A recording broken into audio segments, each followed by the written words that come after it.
안녕하십니까 여러분. 강명도TV 자유조선을 시작하겠습니다. 지금 러시아와 이 미국이 정말 일촉즉발의 위기 상황인 것만은 틀림이 없는 것 같습니다. 세 번의 회담, 바이든 대통령과 푸틴 대통령의 전화 정상회담, 그리고 블링컨 국무장관과 러시아의 라브로노프 외교장관이 회담을 했고, 또 차관들끼리도 이번에 스위스 제네바에서 10일 날 회담이 있었던 것은 여러분들도 다 아실 겁니다. 그 미국과 러시아의 회담뿐만 아니라 북대서양 조약기구라고 하는 나토 군사기구와 러시아와의 회담도 결렬됐고, 또한 유럽연합, 즉 유럽연합 안보협의체와도 러시아와 회담을 했지만 결국 모두 불발로 끝났습니다.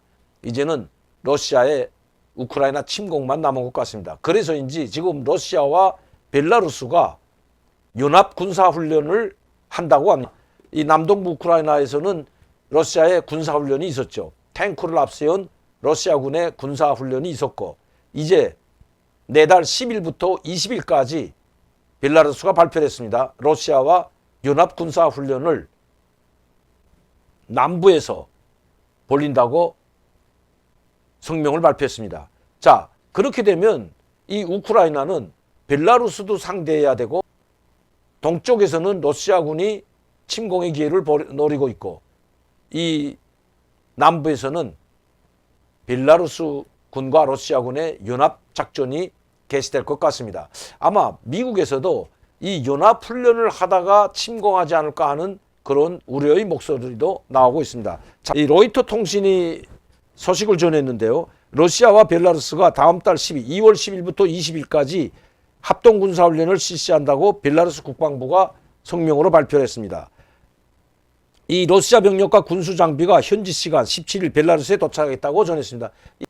벌써 그러니까 러시아 군사 장비들이 이 훈련에 참여할 군사 장비들과 인원들이 벨라루스에 17일 날 도착했다는 것입니다. 오늘이 벌써 19일이기 때문에 벌써 도착한 지 이틀이 됐죠. 이 우크라이나는 러시아 침공을 막는 것만도 즉 벅찬데 이 벨라루스 국경까지, 즉 동부에서 남부까지 이루는 약 1200km, 1126km, 약 3천리에 해당하죠. 우리 압록강, 두만강 이 북중 국경이 약 3천리, 1200km에 달하는데 그와 맞먹는 그 방대한 그 국경을 이제는 수호하기 위한 우크라이나가 상당히 어려울 것 같습니다. 너무 방대하죠.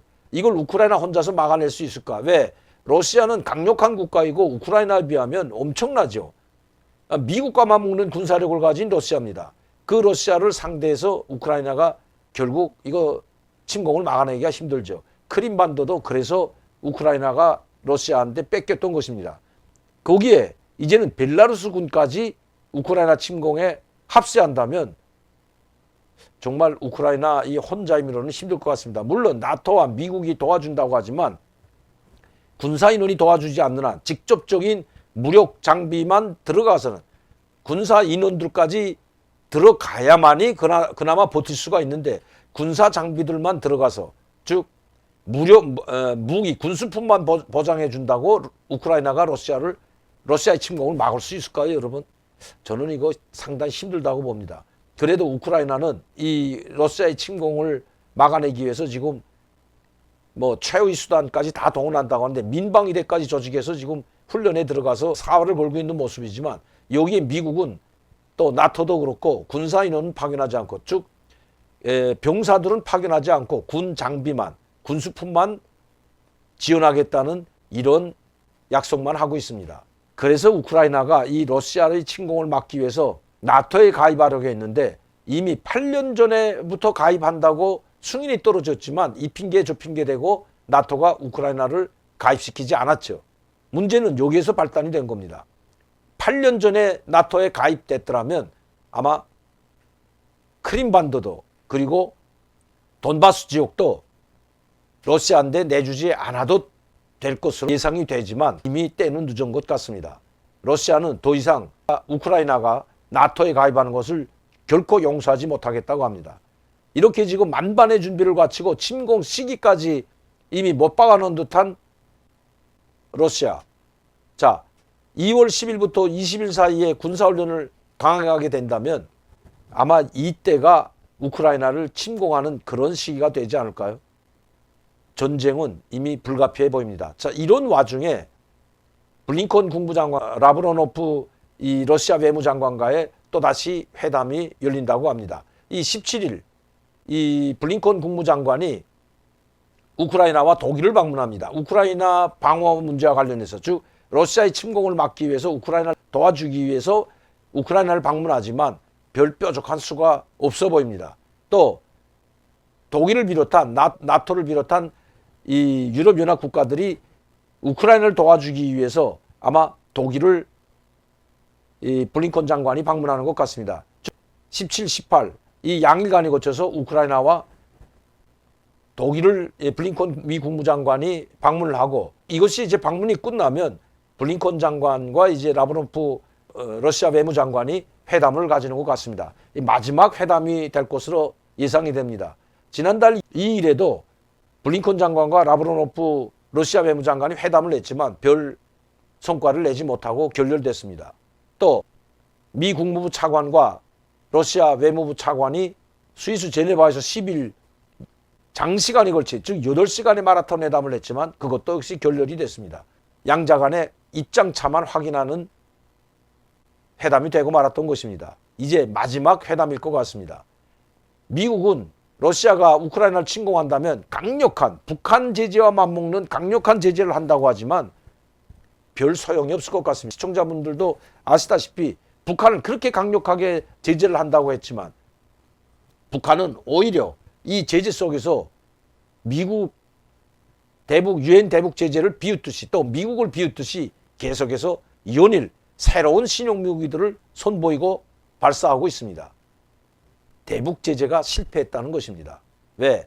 러시아와 중국이 도와주고 있고 도와주고 있는 나라들이 있는 한, 즉 이 동남아 국가들, 이 러시아와 중국뿐만 아닙니다. 그리고 동구권의 옛 동구권 사회주의 국가들, 이 벨라루스나 이러한 국가들이 북한을 도와주고 있는 한 북한의 대북 유엔 제재는 구멍이 날 수밖에 없기 때문입니다.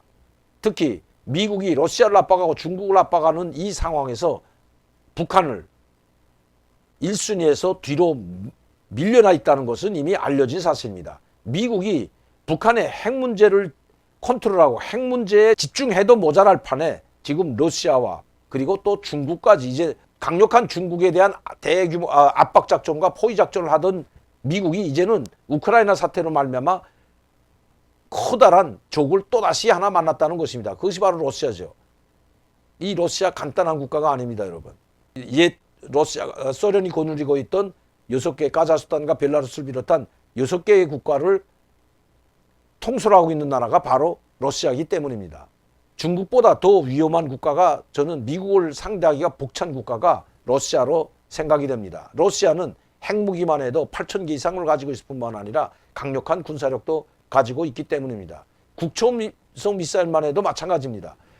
미국은 국초음속 미사일을 시험 발사할 때만 다 실패했다고 나와 있습니다. 그러나 러시아는 이미 시험 발사가 끝나고 실전 배치에 들어가 있는 상태이고, 북한도 마찬가지입니다.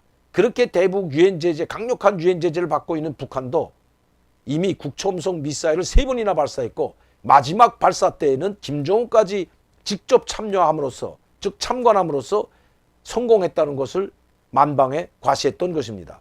이미 북한의 국초음속 미사일 실전 배치 단계에 들어갔다고 해도 과언이 아니라는 것입니다.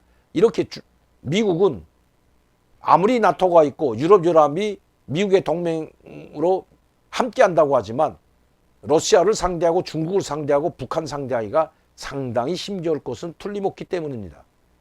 러시아, 우크라이나 침공은 이제 그 타이밍이 언제인지 그 시간만 남았다는 것이 전문가들이 보는 견해입니다. 거기서 누가 이길지는 이미 결과가 다 나와 있다는 것도 알려진 사실이고요. 우크라이나, 러시아 막을 힘이 없다는 것입니다.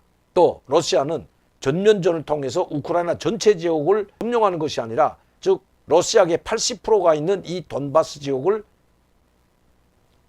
점령하려고 하고 있기 때문입니다. 회담이 끝나면, 이것마저도 결렬되면, 회담을 하지 않더라도 이미 결렬을 다 예상하고 있는 것 같습니다. 서로 명분을 세우기 위한 회담 되고 있다는 것은 이미 알려진 사실이기 때문입니다. 누구에게 이 책임을 물을 것인지 마지막까지 외교적 노력을 끝까지 기울였다는 것을 아마 국제사회에 보여주려는 오직 그것 때문에 이번에 또다시 두 사람이 만난다면 그것은 결렬은 이미 기정사실화 됐다고 볼 수 있기 때문이죠.